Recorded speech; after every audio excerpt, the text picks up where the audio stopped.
Distinguished guests, ladies and gentlemen, to all the students and young people who are here today, to the people of India watching and listening across this vast nation, I bring the friendship and the greetings of the American people. On behalf of myself and Michelle, thank you so much for welcoming us back to India. Bahut dhanyavad.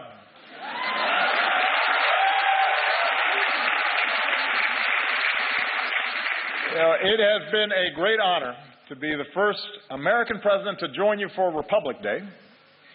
With the tricolor waving above us, we celebrated the strength of your Constitution. We paid tribute to India's fallen heroes. In yesterday's parade, we saw the pride and the diversity of this nation, including the daredevils on their Royal Enfields, which was very impressive. Secret Service does not let me ride motorcycles, especially not on my head. I realize that the sight of an American president as your chief guest on Republic Day would once have seemed unimaginable, but my visit reflects the possibilities of a new moment. As I've said many times, I believe that the relationship between India and the United States can be one of the defining partnerships of the century. When I spoke to your parliament on my last visit, I laid out my vision for how our two nations can build that partnership. And today I want to speak directly to you, the people of India, about what I believe we can achieve together and how we can do it. And my commitment to a new chapter between our countries flows from the deep friendship between our people. And Michelle and I have felt it ourselves. I recognized India with the first state visit of my presidency, where we also danced to some pretty good Bhangra. For the first time, we brought Diwali to the White House. On our last celebration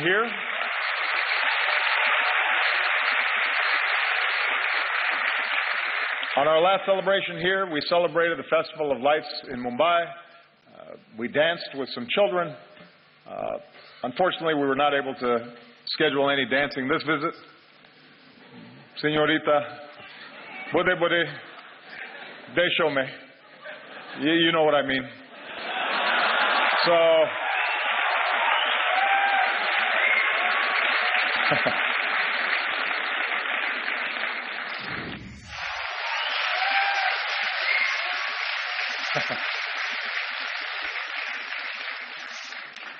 everybody said, by the way, how much better a dancer Michelle was than me, which hurt my feelings a little bit.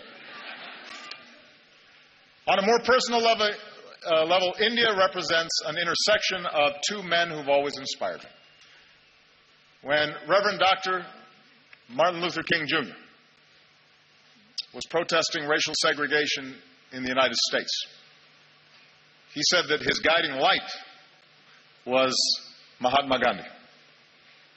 When Dr. King came to India, he said that being here in Gandhi's land reaffirmed his conviction that in the struggle for justice and human dignity, the most potent weapon of all is nonviolent resistance.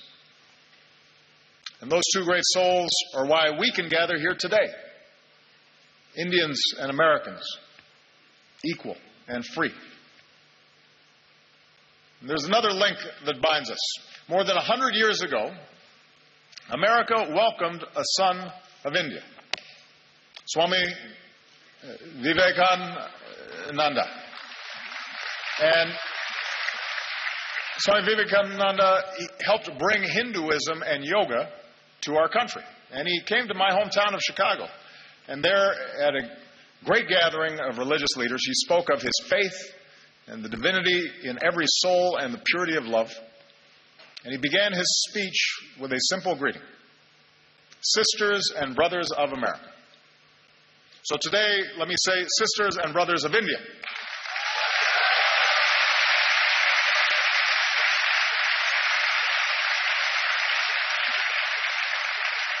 My confidence in what our nations can achieve together is rooted in the values that we share. For we may have our different histories and speak different languages, But when we look at each other, we see a reflection of ourselves. Having thrown off colonialism, we created constitutions that began with the three same words: we the people.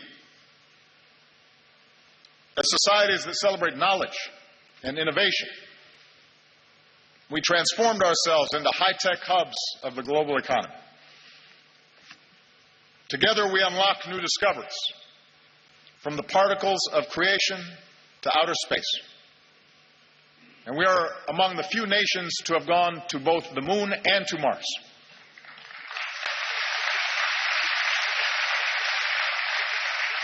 And here in India, this dynamism has resulted in a stunning achievement. You've lifted countless millions from poverty and built one of the world's largest middle classes. And nobody embodies this progress and this sense of possibility more than our young people. Empowered by technology, you are connecting and collaborating like never before on Facebook and WhatsApp and Twitter. And chances are you're talking to someone in America, your friends or your cousins. The United States has the largest Indian diaspora in the world, including some 3 million proud Indian Americans.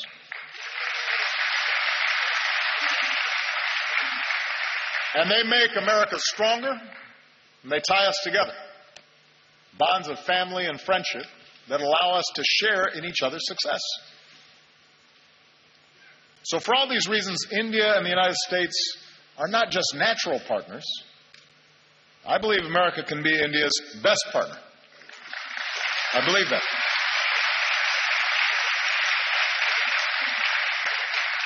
Of course, only Indians can decide India's role in the world, but I'm here because I'm absolutely convinced that both our peoples will have more jobs and opportunity, and our nations will be more secure, and the world will be safer and a more just place when our two democracies, the world's largest democracy and the world's oldest democracy, stand together. I believe that. So here in New Delhi, Prime Minister Modi and I have begun this work anew, and here's what I think we can do together. America wants to be your partner as you lift up the lives of the Indian people and provide greater opportunity. So working together, we're giving farmers new techniques and data, from our satellites to their cell phones, to increase yields and boost incomes. We're joining you in your effort to empower every Indian with a bank account. And with the breakthroughs we achieved on this visit, we can finally move toward fully implementing our civil nuclear agreement, which will mean more reliable electricity for Indians and cleaner non-carbon energy that helps fight climate change.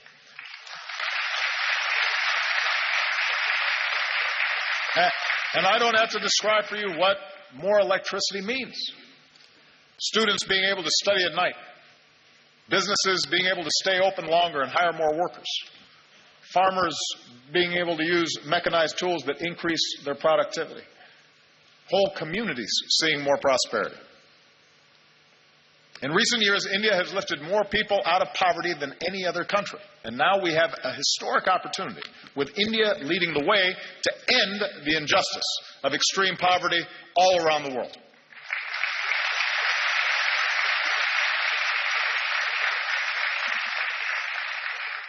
America wants to be your partner as you protect the health of your people and the beauty of this land.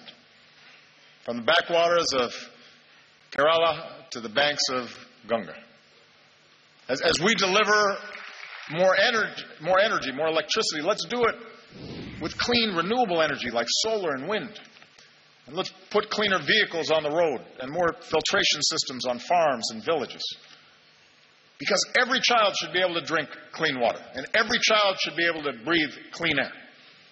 We need our young people healthy for their futures, and we can do it. We have the technology to do it.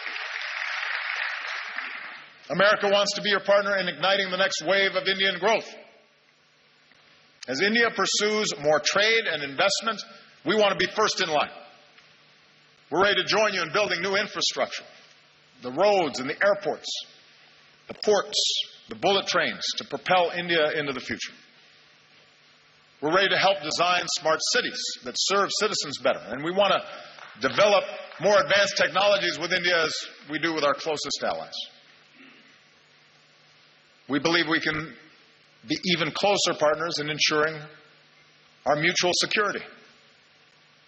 Now, both our nations have known the anguish of terrorism, and we stand united in the defense of our people. And now we're deepening our defense cooperation against new challenges. The United States welcomes a greater role for India in the Asia-Pacific, where the freedom of navigation must be upheld and disputes must be resolved peacefully. And even as we acknowledge the world as it is, we must never stop working for the world as it should be, a world without nuclear weapons. That should be a goal for all of us.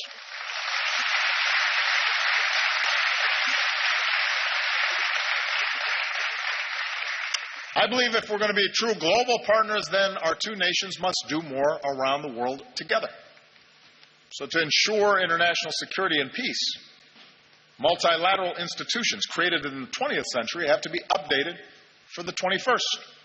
And that's why I support a reformed United Nations Security Council that includes India as a permanent member.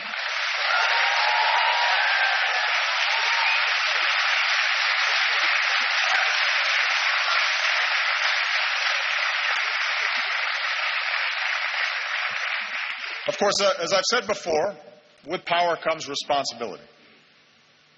In this region, India can play a positive role in helping countries forge a better future. From Burma to Sri Lanka, where today there's new hope for democracy. With your experience in elections, you can help other countries with theirs. With your expertise in science and medicine, India can do more around the world to fight disease and develop new vaccines, and help us end the moral outrage of even a single child dying from a preventable disease. Together, we can stand up against human trafficking and work to end the scourge of modern-day slavery.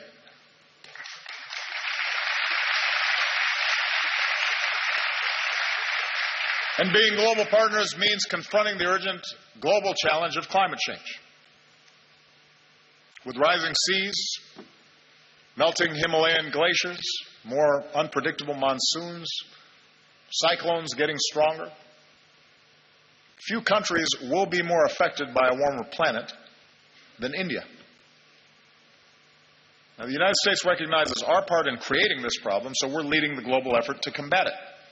And today I can say that America's carbon pollution is near its lowest level in almost 2 decades. I know the argument made by some that it's unfair for countries like the United States to ask developing nations and emerging economies like India to reduce your dependence on the same fossil fuels that help power our growth for more than a century. But here's the truth. Even if countries like the United States curb our emissions, if countries that are growing rapidly like India, with soaring energy needs, don't also embrace cleaner fuels, then we don't stand a chance against climate change. So we welcome India's ambitious targets for generating more clean energy. We'll continue to help India deal with the impacts of climate change, because you shouldn't have to bear that burden alone. And as we keep working for a strong global agreement on climate change, it's young people like you who have to speak up so we can protect this planet for your generation. I'll be gone when the worst effects happen. It's your generation and your children that are going to be impacted. And that's why it's urgent that we begin this work right now. Development that lifts up the lives and health of our people, trade and economic partnerships that reduce poverty and create opportunity, leadership in the world that defends our security and advances human dignity and protects our planet. That's what I believe India and America can do together.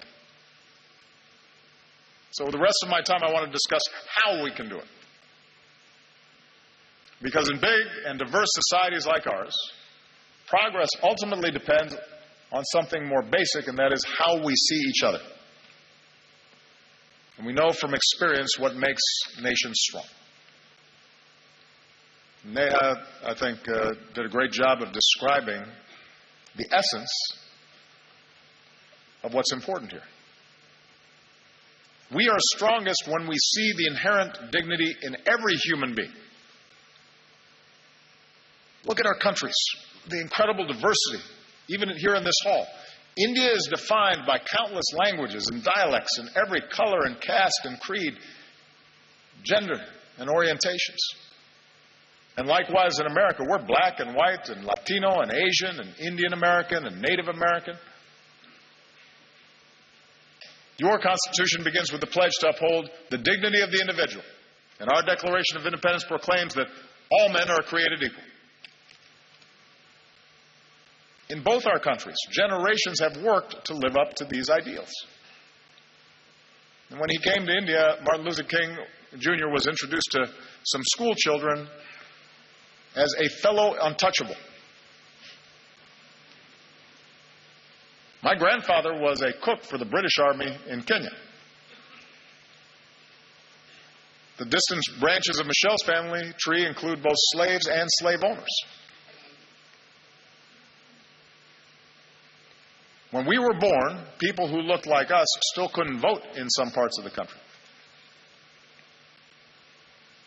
Even as America has blessed us with extraordinary opportunities, there were moments in my life where I've been treated differently because of the color of my skin. Many countries, including the United States, grapple with questions of identity and inequality and how we treat each other, people who are different than us, how we deal with diversity of beliefs and of faiths.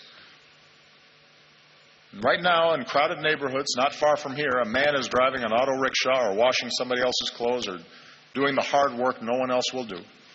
And a woman is cleaning somebody else's house. And a young man is on a bicycle delivering lunch. A little girl is hauling a heavy bucket of water. And I believe their dreams, their hopes, are just as important, just as beautiful, just as worthy as ours. And so even as we live in a world of terrible inequality, we're also proud to live in countries where even the grandson of a cook can become president. Or even a Dulit can help write a constitution. And even a tea seller can become prime minister.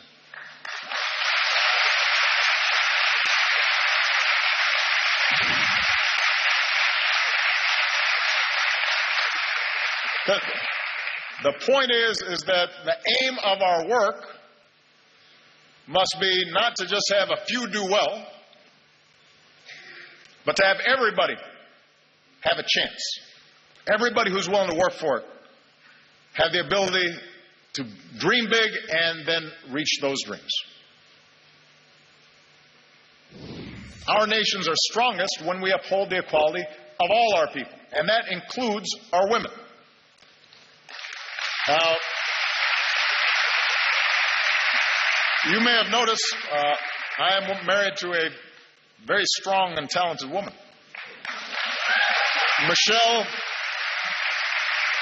Michelle is not afraid to speak her mind or tell me when I'm wrong, which happens frequently.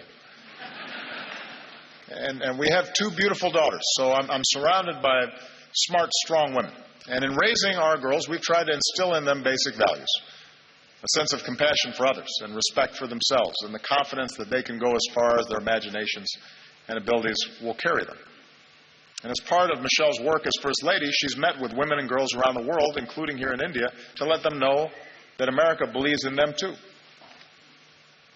In the United States, we're still working to make sure that women and girls have all the opportunities they deserve and that they're treated equally. And we have some great role models, including here today the former Speaker of our House of Representatives, Nancy Pelosi, who was the first woman Speaker of the House and my great partner.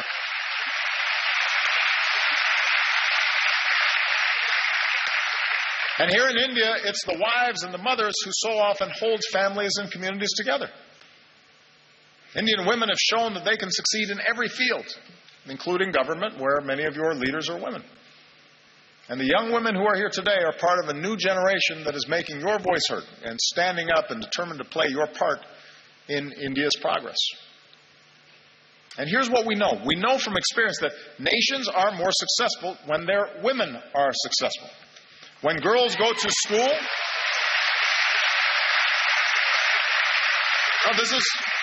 this is one of the most direct measures of whether a nation is going to develop effectively is how it treats its women.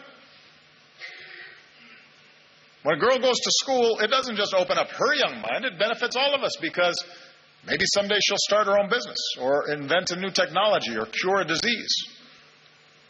And when women are able to work, families are healthier and communities are wealthier and entire countries are more prosperous. And when young women are educated, then their children are going to be well educated and have more opportunity.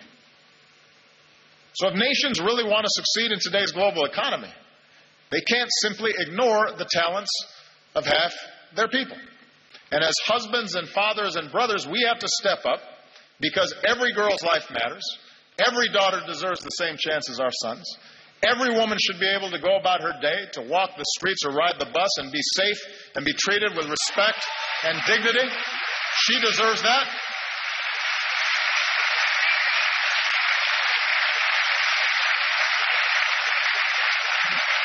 And one of the favorite things about this trip for me has been to see all these incredible Indian women in the armed forces, including the person who commanded the guard that greeted me when I arrived.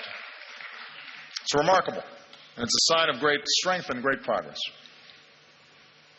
Our nations are strongest when we see that we are all God's children, all equal in His eyes and worthy of His love.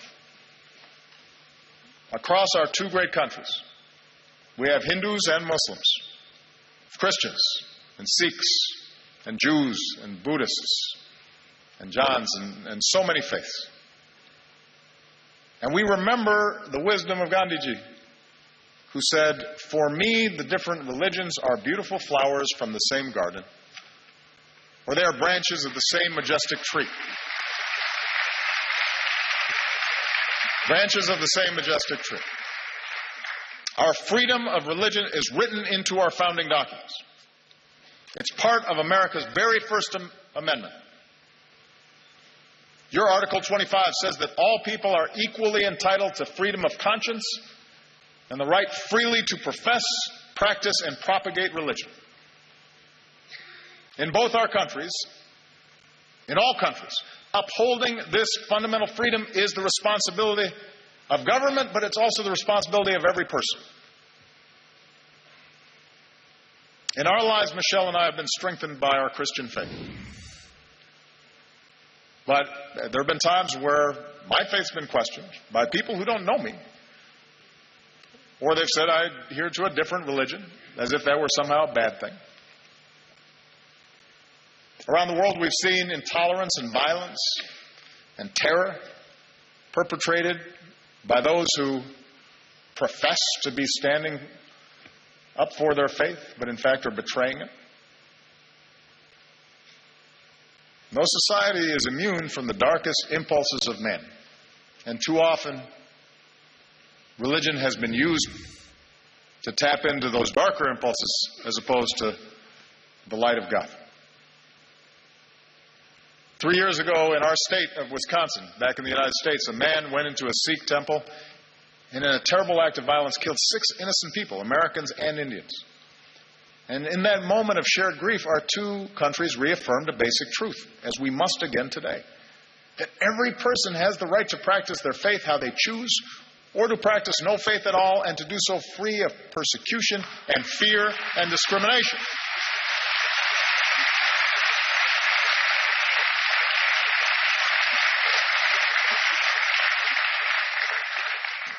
The peace we seek in the world begins in human hearts. And it finds its glorious expression when we look beyond any differences in religion or tribe and rejoice in the beauty of every soul. And nowhere is that more important than India. Nowhere is it going to be more necessary for that foundational value to be upheld. India will succeed so long as it is not splintered along the lines of religious faith, so long as it's not splintered along any lines, and is unified as one nation. And it's when all Indians, whatever your faith, go to the movies and applaud actors like Shah Rukh Khan, and when you celebrate athletes like Milkha Singh or Mary Kom, and every Indian can take pride in the courage of a humanitarian who liberates boys and girls from forced labor and exploitation, who's here today, Kailash Suryati, our most recent winner of the Nobel Prize for Peace. So that's what unifies us. Do we act with compassion and empathy? Are we measured by our efforts, by what Dr. King called the content of our character rather than the color of our skin or the manner in which we worship our God? In both our countries, in India and in America, our diversity is our strength, and we have to guard against any efforts to divide ourselves along sectarian lines or any other lines. And if we do that well, if America shows itself as an example of its diversity and yet the capacity to live together and work together in common effort, in common purpose, if India, as massive as it is, with so much diversity, so many differences, is able to continually affirm its democracy, that is an example for every other country on earth. That's what makes us world leaders. Not just the size of our economy or the number of weapons we have, but our ability to show the way in how we work together and how much respect we show each other. And finally, our nations are strongest when we empower our young people. Because ultimately, you're the one who has to break down these old stereotypes and these old barriers, these old ways of thinking. You know, prejudices and stereotypes and assumptions, those are what happens to old minds like mine. You know, I'm getting gray hair now. I was more youthful when I first started this office. And that's why young people are so important in these efforts. You know, here in India, most people are under 35 years old. And India is on track to become the world's most populous country. So young Indians like you aren't just going to define the future of this nation, you're going to shape the world. Like young people everywhere, you want to get an education and find a good job and make your mark, and it's not easy. But in our two countries, it's possible. Remember, Michelle and I don't come from wealthy backgrounds or famous families. Our families didn't have a lot of money. We did have parents and teachers and communities that cared about us, and with the help of scholarships and student loans, we were able to attend some of the best schools in the world. Without that education, we wouldn't be here today. So whether it's in America or here in India or around the world, we believe young people like you ought to have every chance to pursue your dreams as well. So as India builds new community colleges, we'll link you with our own, so more young people graduate with the skills and training to succeed. We'll increase collaborations between our colleges and universities and help create the next Indian Institute of Technology. And we'll encourage young entrepreneurs who want to start a business. And we'll increase exchanges because I want more American students coming to India and more Indian students coming to America.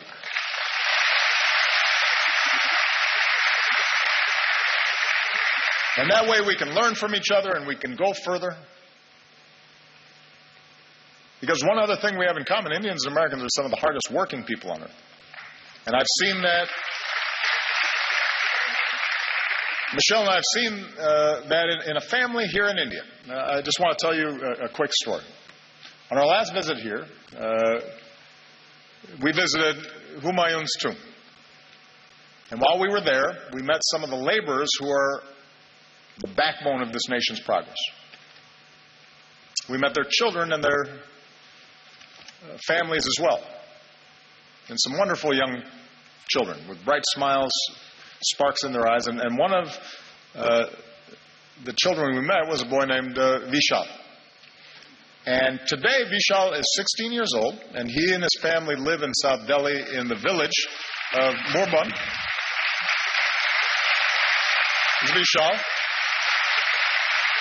And his mother works hard in their modest home, and his sister is now in university. She wants to become a teacher.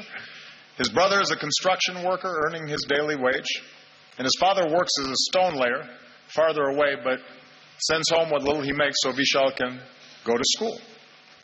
And Vishal loves math, and mostly he studies. And when he's not studying, he likes watching Kubudi. And he dreams of someday joining the Indian Armed Forces. And we're grateful that Vishal and his family joined us today. We're very proud of him because he's an example of the talent that's here. And then Vishal's dreams are as important as Malia and Sasha's dreams, our daughters. And we want him to have the same opportunities. Sisters and brothers of India. Now, we are not perfect countries, and we've known tragedy and we've known triumph. We're home to glittering skyscrapers, but also terrible poverty. And new wealth, but also rising inequality. We have many challenges in front of us. But the reason I stand here today, and I'm so optimistic about our future together, is that despite our imperfections, our two nations possess the keys to progress in the century ahead. We vote in free elections. We work and we build and we innovate. We lift up the least among us. We reach for heights previous generations could not even imagine. We respect human rights and human dignity, and it is recorded in our constitutions. And we keep striving to live up to those ideals put to paper all those years ago. And we do these things because they make our lives better and safer and more prosperous, but we also do them because our moral imaginations extend beyond the limits of our own lives. And we believe that the circumstances of our birth need not dictate the arc of our lives. We believe in the father working far from home, sending money back so his family might have a better life. We believe in the mother who goes without so that her children might have something more. We believe in the laborer earning his daily wage and the student pursuing her degree. And we believe in a young boy who knows that if he just keeps studying, if he's just given the chance, his hopes might be realized too. We are all beautiful flowers from the same garden, branches of the same majestic tree. And I'm the first American president to come to your country twice, but I predict I will not be the last, because as Americans, we believe in the promise of India. We believe in the people of India. We are proud to be your friend. We are proud to be your partner as you build the country of your dreams. Jai Hind. Thank you. Jai Hind.